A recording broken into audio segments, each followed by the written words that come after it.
The truth behind Tucker Carlson slamming Republicans. Philip DeFranco put out a new segment. Now, I am aware of the fact that recently Tucker Carlson has been working with the Russian government, like in a very official capacity. It's not just an undercloak kind of deal, under the table kind of deal. So clearly, Tucker is making a big political heel turn. I think he's following Candace Owens on that same track of like going hard for the Russian government and pushing Republican, or more so conservative politics, not Republican politics, because that is what benefits Russia, sowing further political divide. But I feel like they've completely disengaged from the American right and are serving different, higher masters now than just large conservative think tanks in America. I think they're probably working for the Kremlin, unironically. I think we know that was the case for Candace and several other people when that whole DOJ report leaked, like $700,000 being, or no, it was like 70 million, something like that, being spent by the Russian government on American influencers. Pretty weird. But let's see what Philly D has to say about Tucker Carlson's more recent interesting switch up. I want to know what the deal is. Tucker Carlson is leaving the Republican Party, and while it really matters because it exposes a huge problem for Trump, you really shouldn't believe him. The Iran peace deal situation keeps getting worse as nobody is agreeing on what agreements are actually being made. We've got devastating new updates on Nancy Guthrie. We're talking about all of that and even more on today's brand new Philip DeFranco show. You daily dive into the news, so buckle up, hit that like button, and let's just jump into it, starting with this. So Tucker Carlson is done with the Republican Party. I'm out. And if I'm out, then I think a lot of other people are out. Or at least Tucker says that he's done with the Republican Party, right? But he might be right about other people. Carlson by no means is the only prominent Republican or supporter of the party to say that he's out. One of the things that you're seeing is that among everyday voters, Democrats are absolutely surging past Republicans in participation in the primaries, even in Republican districts. But starting with... Yep. The blue tidal wave is inevitable, and we've known it since the day that Trump took office. We all knew that this was going to happen. That if America fucked up and narrowly managed to get Trump back into office, in this case with a not so narrow victory for Trump when it comes to this election, if they got Trump back into office, they would learn their lesson way harder than they did the first time, and we would see a blue wave, unlike an inevitable blue wave, unlike anything we've ever seen come the midterms. And it's going to absolutely escalate going into the next general and primary elections. It's going to be insane. And we've known it since the day Trump took office again. Are we really pretending we haven't? Are we pretending like we haven't known this is inevitable? That Trump isn't going to run the party into the ground by being a blatant fascist and destroying all appeal among normies and moderates for the Republicans? Have we really not known that this is what's gonna happen? Now, granted, things are going to be really bad until we can get this orange piece of shit. You know, I know I'm sounding a little bit like Facebook wine mom complaining about Trump here, but that is what he is. You know, let's call a spade a spade.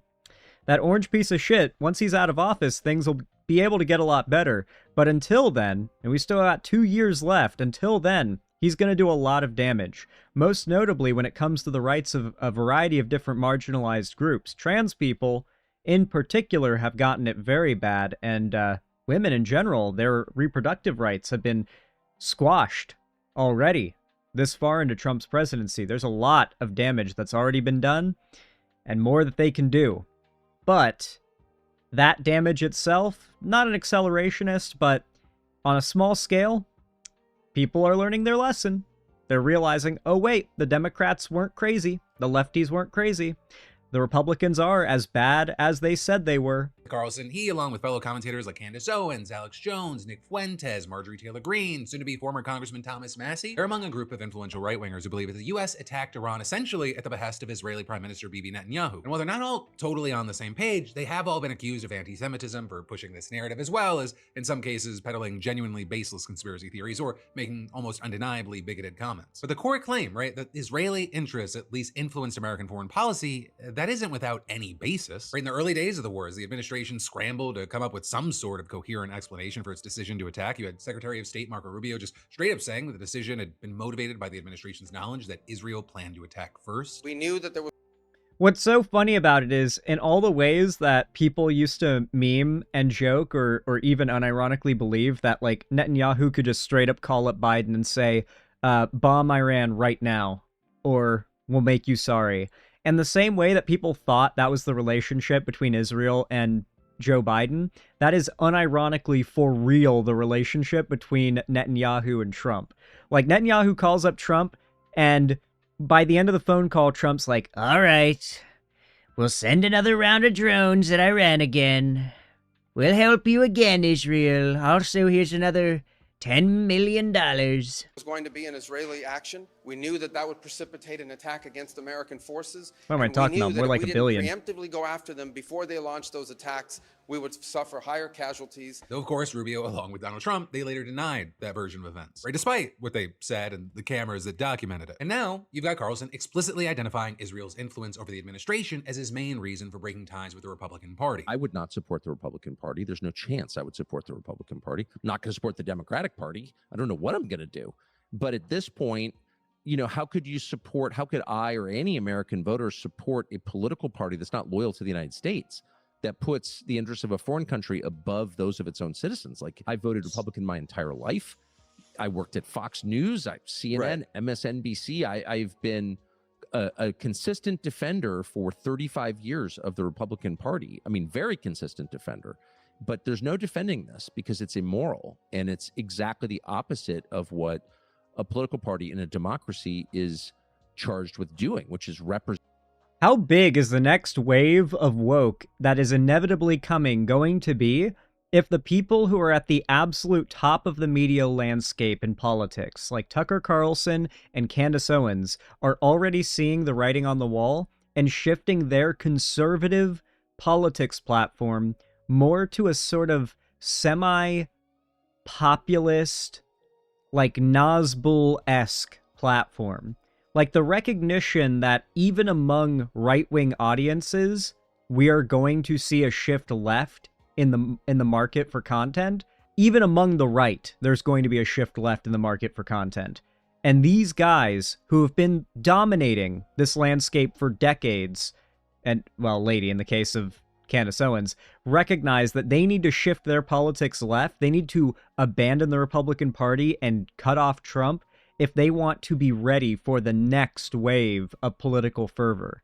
I think there's a lot to gain from the fact that these people are seeing what they see written on the wall. Presenting its own voters, its own citizens, its own nation, and they're not doing that. So, no, I'm out. And if I'm out, then I think a lot of other people are out. But then Marjorie Taylor Greene taking a break from what she calls a pull-up to respond on Twitter to say, Tucker is not the only one who's done supporting the Republican Party. Writing, there is a lot of us that are absolutely fed up and will not support a party that betrays its voters and country. But then adding, that does not mean we are turning into Democrats either. But we are done with the America last Republican Party. But then Thomas Massie separately taking aim at the party, writing in a post, the irony of Republicans controlling all branches of government while bankrupting the country, starting a war, sending money to fraudulent programs, violating the Constitution, giving corporations immunity, but arguing that the biggest problem we have is stolen elections. So understand, not everyone's taking the same side. Are you a Nick Fuentes, for example, saying that he's not convinced that Tucker's really done with the Republican Party, suggesting that Tucker would support J.D. Vance at his expected 2028 presidential bid? Then you also have the likes of Laura Loomer accusing Tucker of having, quote, an irrational hatred of Donald Trump and his foreign policy. It's weird, but funnily enough, it's been Nick Fuentes, of all people, who's been pretty consistent in calling out the fact that Candace Owens and Tucker Carlson are blatantly grifting. He would know. He would know. Indicting Tucker as a complete saboteur, backstabber, and jihadi sympathizer. And then finally back in Congress, you had Republican Senator Ted Cruz launching a similar thing. Writing, this has been obvious for some time. Tucker Carlson hates Trump, Republicans, Israel, Christian Zionists, you. Indicting Tucker loves Qatar, the Ayatollah, anti-Semite crackpot, shirtless Putin, Sharia law. And while Cruz's statement there, it's not shocking, right? He and Tucker Carlson, they do not like each other. It still stands out because Cruz is among several Senate Republicans who have openly criticized aspects of Trump's deal with Iran. And while no one in that group's announcing the departure from the party, there is reportedly tension. With many worried that the decisions that Trump is making, they're setting up the Republican Party for failure in the midterms. And some are reportedly so fed up with him that they're... Yeah? I mean, like, the reality is they could never have won these midterms. I mean, the Republicans can't. The only way Republicans can win in the long game is by destroying democracy. That's why that side project of Donald Trump's within Project 2025 is so concerning, is the fact that his plan is to try and cripple our democracy before anything can be done to depose him and his party from power. They know that they can't survive more than one term in the presidency when their policies are like this. They can maybe run and win, but running and winning again consecutively is practically impossible with the kind of anti-incumbent bias that they create. Now, the lasting damage is enough to really hurt the Democrats afterwards when they take power, which is how they then are able to slap things back in their direction. That's how Trump got back, is, you know, Biden was left with so much damage from the first time Trump was in office. But this time around, it's really a matter of, can people's anger and discontent outpace the degree to which Trump is attacking our democracy and eliminating the pathways through which we can take him out of power, or even just his party out of power. And we know his supporters are calling for 4 more years, so, you know, it's not that crazy to think he might try to actually go for 4 more years. Trying to mitigate those potential losses, not by making better decisions, but instead by obsessing over the passage of the Save America Act, which is a bill that we've talked about that critics say would effectively disenfranchise millions of eligible voters. And with that, Trump's been invited to a lunch with Republican senators on Wednesday, and he reportedly plans to hound them on the Save America Act. But it's being said that several of those senators, they plan to tell him to just forget about it already. Though I will say, it's not really based on opposition to the bill as much as the fact that the bill just doesn't have the votes to pass. Or with Bill Cassidy, for example, who lost his primary to a Trump-backed candidate saying, I'm a co-sponsor, but it doesn't have the votes and it's time to talk about something else. So realistically, when was the last time Trump heard no and was like, oh, that means no? That means stop. And so he's been calling the senators to kill the filibuster to get the bill passed, writing in one post, anybody who doesn't want to terminate the filibuster is a fool, a very stupid one at that. The Democrats will end it within minutes of taking office. And saying the Republicans, Man, the Republicans are turning on Donald Trump. They really are, and you can tell he knows it's happening and that he's losing his party's support. Come to think of it, maybe we don't have as much to worry about when it comes to the attacks on our democracy as we might have thought, considering so many Republicans are essentially turning him into a sitting duck president. Imagine that, if Trump became not a sitting duck, a lame duck president, with his party as the dominant majority across every sector of government. Imagine that. Because his own party is too scared of following in his footsteps any further, riding his coattails any further, and destroying the reputation of the Republicans as he destroys his own. You know, like, there's got to be some holdouts if the Republican Party's reputation is going to survive what happens to his reputation. Because right now, unless they do something, Trump and the Republicans, they're, like, the perspective that the American people have on both those entities are tied together. And I think the Republican Party wants to sever that tie. the Republican Party will never win another election. But it is clear that even Trump, he appears to realize. Even Trump knows that the Republican Party will never win another election. Well, not with Trump at the helm, that's for sure. How bad things look for the Republicans right now. Though also I'll say, we now have data that suggests that it could be even worse than what we thought. Because you've got a new analysis from the Washington Post finding that Americans have been voting for Democrats at far higher numbers in both primaries and special elections this cycle compared to previous midterm years. And they also found that voters have been casting more ballots this year than they did in 2022 in a whopping 90% of Democratic House primaries that have already taken place. With one of the biggest things being that's not just happening in solidly blue districts. That's also what's going down in solidly Republican districts where they're heavily favored to lose. And so you guys see why I have not fallen to the doomerism? All the other lefty streamers are doomering constantly. Hassan, Vosh, they're all doomering all the fucking time, constantly talking about how America has fallen, there's no brightness in the future, everything is ruined. It is not, it has never been the case, okay? Do not let the doomers fool you, alright? People are stupid, but they are not complete animals. They are not completely subhuman, right? Like, people can realize after a couple burns on the stove that maybe they shouldn't touch the burner. People do figure it out after a few mistakes, okay? And I've truly believed that eventually we will see the pendulum start to shift, and it is obvious that it is happening. With all this, it might actually be a very good sign for the Democrats that so many Trump-endorsed candidates have been winning their primaries and nationwide races. Right now, it's pointing to really just the far-right faction of his base mobilizing to vote, while more moderate Republicans maybe stay home. Though there, I'll warn that November, it's light years away. It'll be here faster than you expect, but still, just as far as what can happen, right, how much time there is for things and sentiment to change, that's miles. But still, you've got experts saying the signs here, they're hard to deny. Or with one voter turnout researcher and political science professor telling the Post, something would really fundamentally have to change in a way that would favor the Republicans to change the dynamics that we're seeing right now. But ultimately with this, I do need to warn, you should remain very skeptical. And I mean that both in general as well as Tucker Carlson. All right, this is going to be a controversial take, but oh, sorry about that.